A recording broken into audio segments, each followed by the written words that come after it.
വികസന പ്രവർത്തനങ്ങൾക്കായി തദ്ദേശ സ്ഥാപനങ്ങൾക്ക് സംഭാവനകൾ സ്വീകരിക്കാമെന്ന് സർക്കാർ. സംഭാവനകൾ സ്വീകരിക്കുന്നതിന് വിപുലമായ ക്യാമ്പയിൻ സംഘടിപ്പിക്കണമെന്ന നിർദ്ദേശം നൽകി തദ്ദേശ വകുപ്പ് സർക്കുലർ പുറത്തിറക്കി. 6ാം സംസ്ഥാന ധനകാര്യ കമ്മീഷന്റെ ശുപാർശ പ്രകാരമാണ് നടപടിയെന്ന് തദ്ദേശ മന്ത്രി MP രാജേഷ് വിശദീകരിച്ചു.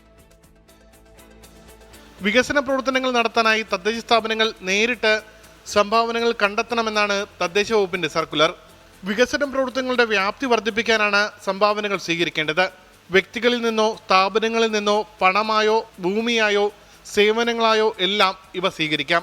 പൊതുജനങ്ങളെ സമീപിച്ചും സംഭാവനകൾ ഉറപ്പാക്കണം. സാമ്പത്തിക വർഷത്തിന്റെ തുടക്കത്തിൽ സംഭാവനകൾ സ്വീകരിക്കാൻ കർമ്മ പദ്ധതി രൂപീകരിക്കണം.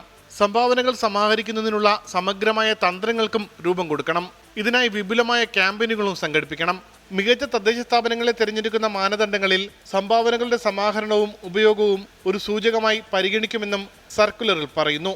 സംസ്ഥാന ധനകാര്യ കമ്മീഷന്റെ ശുപാർശ അനുസരിച്ചാണ് സർക്കുലർ എന്ന് തദ്ദേശ മന്ത്രി. സോഷ്യൽ ഓഡിറ്റ് സൊസൈറ്റി ഉപയോഗിച്ച് ഇതിൻ്റെ സോഷ്യൽ ഓഡിറ്റ് നടത്തണം, പിന്നെ ഇതിനെ പ്രോത്സാഹിപ്പിക്കണം എന്നൊക്കെ ധനകാര്യ കമ്മീഷന്റെ ശുപാർശയാണ്. അതിന് അവരെ പെർഫോമൻസിന്റെ ഭാഗമായിട്ട് വിലയിരുത്തുന്നതിൽ ഇതുകൂടി ഉൾപ്പെടുത്തണം.